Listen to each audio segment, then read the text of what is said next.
नमस्कार दोस्तों, स्वागत करती हूँ आपका मेरे चैनल नोवा स्टोरीज़ पर। आशा करती हूँ आप लोग एकदम स्वस्थ और मस्त होंगे। दोस्तों, आज की ये घटना एक सच्ची और असली घटना पे आधारित है। आज की ये घटना आपका दिल दहला देगी और आपको ये सोचने पर मजबूर कर देगी कि क्या कहीं ऐसा भी हो सकता है।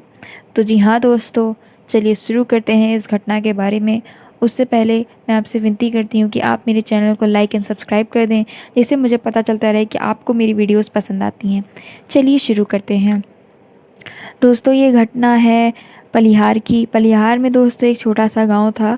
ठीक है दोस्तों, वो गांव बहुत ही गरीब था। वहाँ पे मतलब जो पीएम वीएम बनते थे, मतलब जो वो बनते थे दोस्तों, जो कस्बे के होते हैं, वो हमेशा से बस पैसे ऐंठने के लिए बनते थे लोगों का। और वहाँ पे कभी भी कुछ नहीं करवाते, बस पैसे ऐंठ लेते और पैसे रख लेते। दोस्तों, वहीं एक कस्बे में किसान रहते थे बहुत सारे। एक का नाम था दोस्तों, एक परिवार के बारे में हम बात करेंगे जिसमें एक घटना घटित हुई थी। तो उनका नाम था रामपाल। उनके दो बेटे थे, अमन और सुरेश।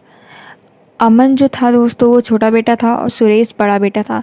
दोस्तों, सुरेश की किस्मत इतनी अच्छी थी कि उसको थी नौकरी, गवर्नमेंट जॉब लगी थी, सरकारी नौकरी थी। अमन दोस्तों एक इंजीनियर था, लेकिन वो बैंक में काम करता था और वो भी बहुत अच्छा पैसा कमा लेता था दोस्तों। और रामपाल अपनी खेती बाड़ी से जितना पैसा कमा पाते थे वो सब अपने पास रखते थे। सूरज की दोस्तों सुरेश की अभी जल्दी में शादी हुई थी। उसकी पत्नी का नाम प्रिया था। प्रिया का कुछ चरित्र थोड़ा ठीक नहीं था दोस्तों। वो थोड़ी सी ये बातें सोचती थी कि उसको बस नए नए लड़के मिलते जाएं जिसके साथ वो रातें बिताए। उसके ख्याल कुछ ऐसे थे और वो हमेशा से इधर उधर लड़कों में मिला जुला करती थी। बस सुरेश को ये सब पता नहीं चलता था और अमन भी इन बातों पर गौर नहीं करता था। रामपाल घर पे ही नहीं रहते थे, वो शाम के दौरान घर आते थे। तब तक घर सुबह और दोपहर में घर में जो भी हो रहा है उनको नहीं पता चलता था, तीनों लोगों को। उनकी सास नहीं थी दोस्तों, उनकी सास को कोई तकलीफ़ थी, इस वजह से वो एक्सपायर हो गई थी। फिर इनकी शादी के घर में दोस्तों उन्होंने सोचा कोई ख्याल रखने के लिए शादी करानी चाहिए, तो उन्होंने जल्दबाजी में दोस्तों शादी कर दी थी, इस वजह से ये दिक्कत हुई। लेकिन फिर दोस्तों क्या हुआ, ज़िंदगी कुछ ऐसा मोड़ ले लेती है, कुछ घटनाएं ऐसी घटित हो जाती हैं कि हम सोच नहीं पाते हैं। अमन का इंटरेस्ट दोस्तों उसमें बढ़ने लगा, उसकी जो बड़ी भाभी है प्रिया उसमें बढ़ने लगा, सुरेश की पत्नी में उसका इंटरेस्ट बढ़ने लगा। दोस्तों, प्रिया देखने में सुंदर थी, पतली सी थी, साड़ी पहनती थी तो बहुत सुंदर लगती थी दोस्तों।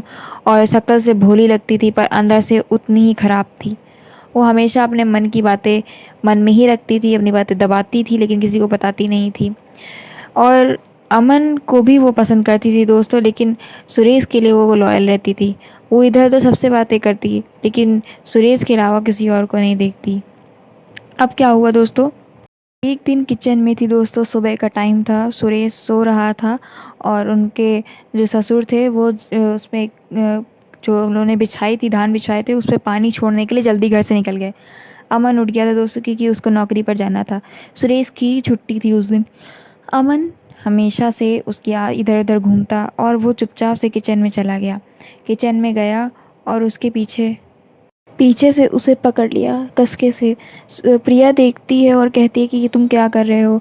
अमन कहता है कि भाभी, मुझे आप में बहुत इंटरेस्ट है और मैं चाहता हूँ कि आप और मैं एक साथ एक रात बिताएं। प्रिया कहती है कि अभी तुम्हारे भैया हैं घर पर, ये सब करोगे तो वो जान जाएंगे और फिर गुस्सा होंगे, तो इस वजह से जब वो चले जाएंगे तो फिर हम लोग कुछ करते हैं। तो फिर जब सुरेश चला जाता है दोस्तों नौकरी पर, फिर उनके बीच गंदे संबंध बनते हैं दोस्तों। वो आपस में गंदे संबंध बनाते हैं और सुरेश और उसके पिता को कोई भी कानो कान खबर नहीं होती है दोस्तों। जब ऐसा होता है तो ये सिलसिला फिर दोस्तों चलने लगता है। सुरेश जब जाता तब गंदे गंदे काम होते हैं, जब छुट्टी पर मतलब जो समझ लीजिए दोस्तों, जब घर से चला जाता तब तो उनके तो और ही मज़े हो जाते दोस्तों, वो पूरा टाइम चिपके ही रहते एक दूसरे के। ये सब देख के उसके पिता को शक हो रहा था, लेकिन उसके पिता ने कहा कि ये भाभी और देवर का एक ऐसा ही नाता होता है। इस वजह से दोस्तों उनके उनके पापा ने टोका नहीं और फिर वो प्रेग्नेंट हो गई। वो बच्चा दोस्तों अमन का था, लेकिन उससे कुछ किसी ने भी कुछ नहीं कहा और ये सिलसिला चलता रहा। लेकिन दोस्तों फिर बातें फैल गईं और अमन के बारे में और प्रिया के बारे में किस तरह से फैली दोस्तों, वो तो हमें लोगों को भी इन मतलब जो न्यूज़ है उसमें भी अभी तक पता नहीं चला है, लेकिन ये बातें फैली बहुत अच्छे से। और फिर जब ऐसा हुआ तो जब सुरेश ने उसे पूछा तो कहा कि नहीं, ऐसा कुछ नहीं है, मुझ पर ऐसा शक कर रहे हो। तो उसने बहुत मनाया, बहुत गिड़गिड़ाई, बहुत रोई, और सुरेश ने उसका भूला शक्ल देखकर उसे मान लिया, उसे कुछ नहीं कहा। दोस्तों, ये घटना यहीं पर ख़त्म होती है। दोस्तों, इस घटना का सरंसार ये है कि चेहरा कितना भी भोला हो दोस्तों, रूप कितना भी बह रहा हो दोस्तों, लेकिन हमेशा सच के साथ चलना चाहिए, रूप पर नहीं। धन्यवाद दोस्तों, मिलेंगे आपसे अगली वीडियो में, तब तक के लिए बने रहिए साथ में।